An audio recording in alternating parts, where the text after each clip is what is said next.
Hey, my name's Caleb Van Noy, and my topic is automotive sustainability. I recently submitted my final submission in the form of a magazine article. I tried to bring in a lot of information that pertains to several different topics that relate to automotive sustainability.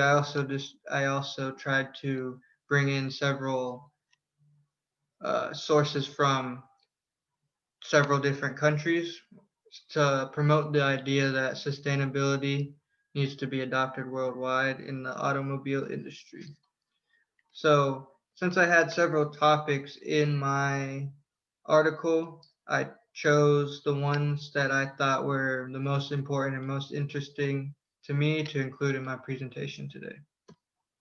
So, one of the first topics I ran into when I started studying this topic was the concept of material substitution. And this is the whole gist of this is taking what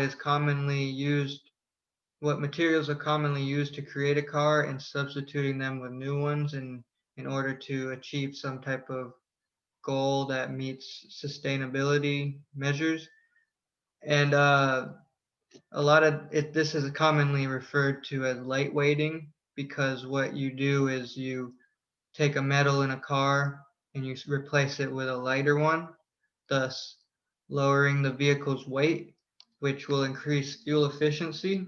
And this is because the heavier the vehicle, the more fuel required to give it momentum.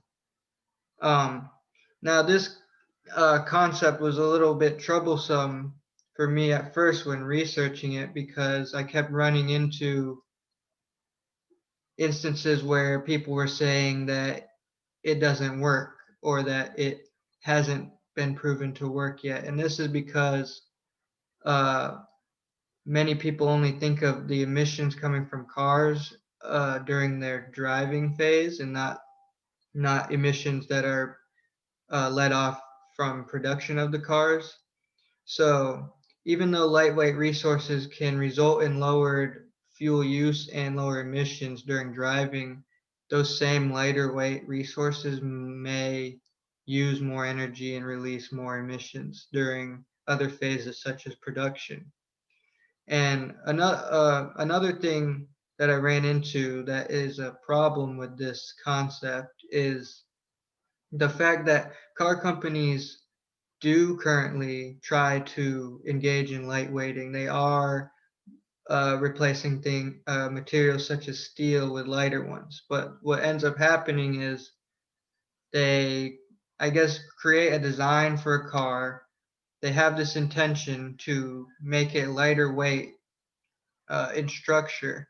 But then they get closer to finishing what the car is going to actually be designed like, they realize that customers want several features added for comfort, safety, and then they also realize that there might be different regulations that they're required to follow. And these added features to the car end up making this lighter weight car the same weight because you're adding all this weight that they didn't anticipate that they would be adding to the car. And this scenario is known as rebound of design.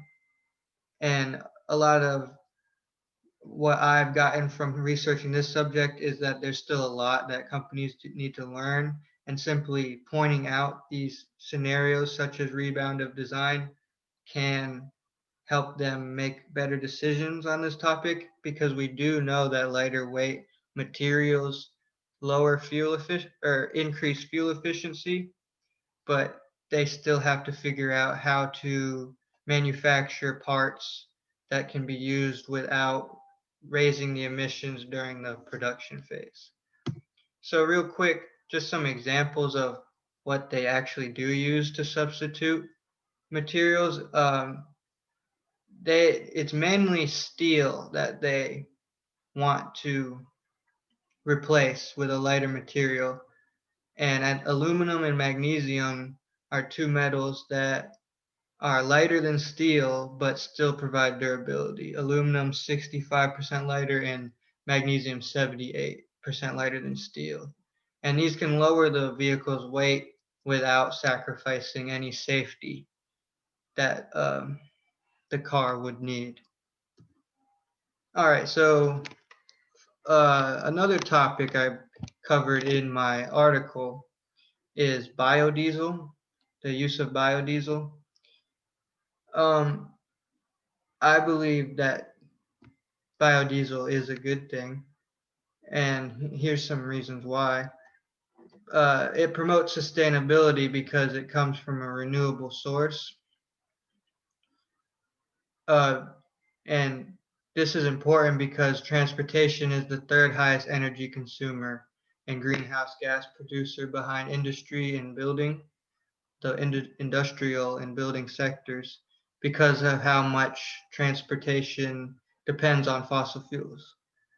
And biodiesel is not made out of fossil fuels. Biodiesel can be made out of several different plants, and here's some examples in the third bullet. Uh, United States uses soybeans, Europe uses rapeseed, and Indonesia and Malaysia they use coconut and palm oil. That's just a few of several examples.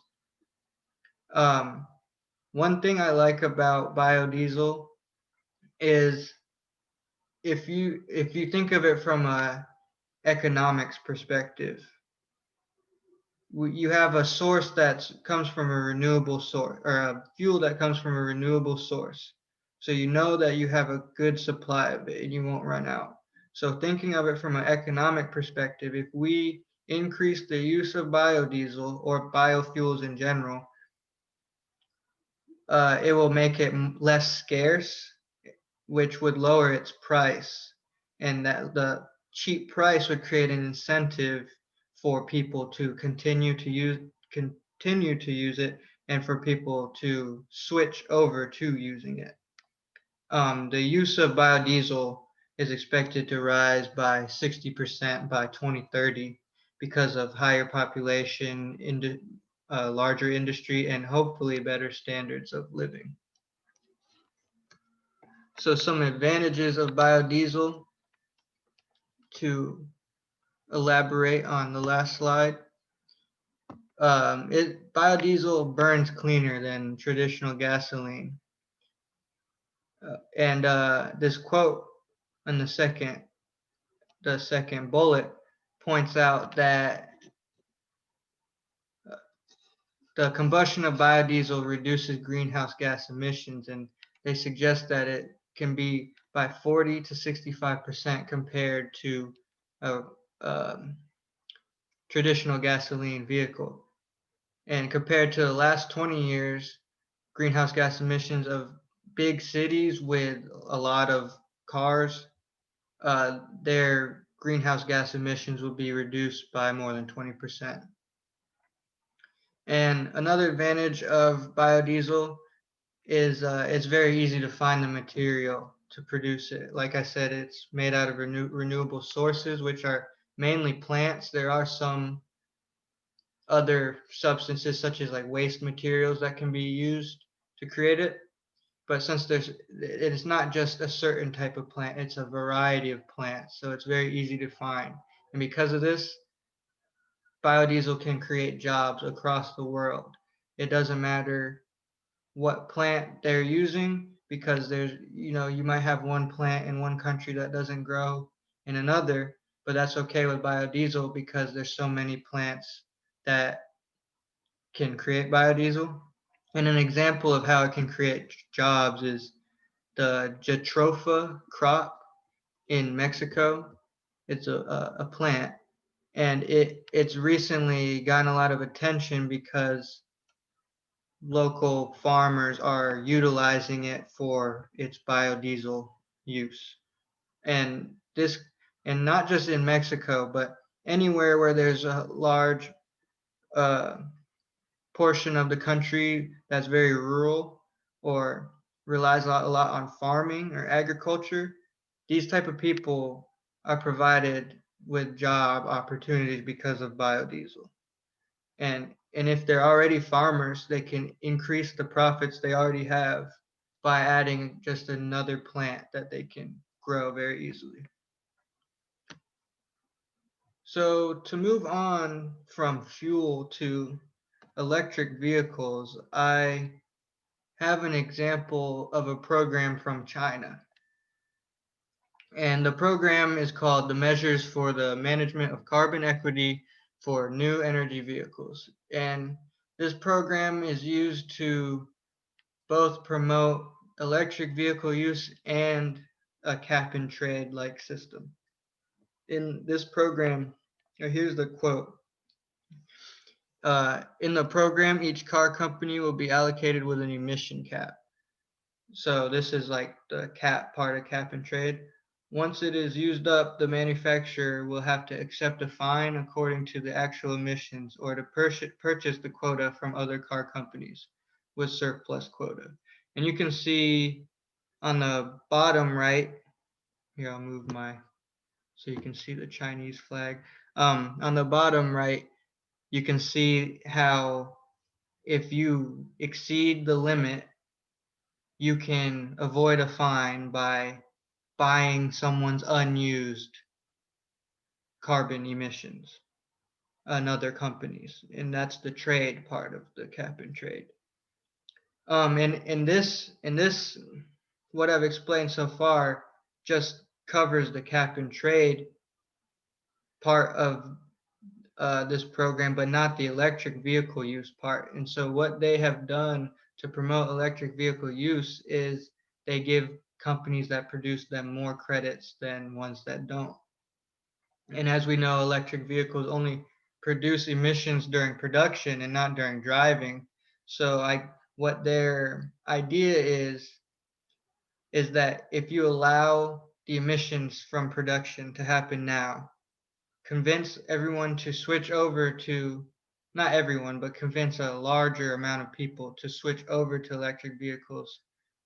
Those vehicles can now dominate the market and will be creating no emissions at the same time as they're dominating the market. So I think what they're going for is getting their citizens to ditch gasoline cars so that they can get rid of the emission or get the emissions that will happen through production over with, and then they won't have very many at all. And I can see why this would work, and I can also see why some people would have a problem with allowing more emissions now, especially if these emissions are higher than what is already occurring.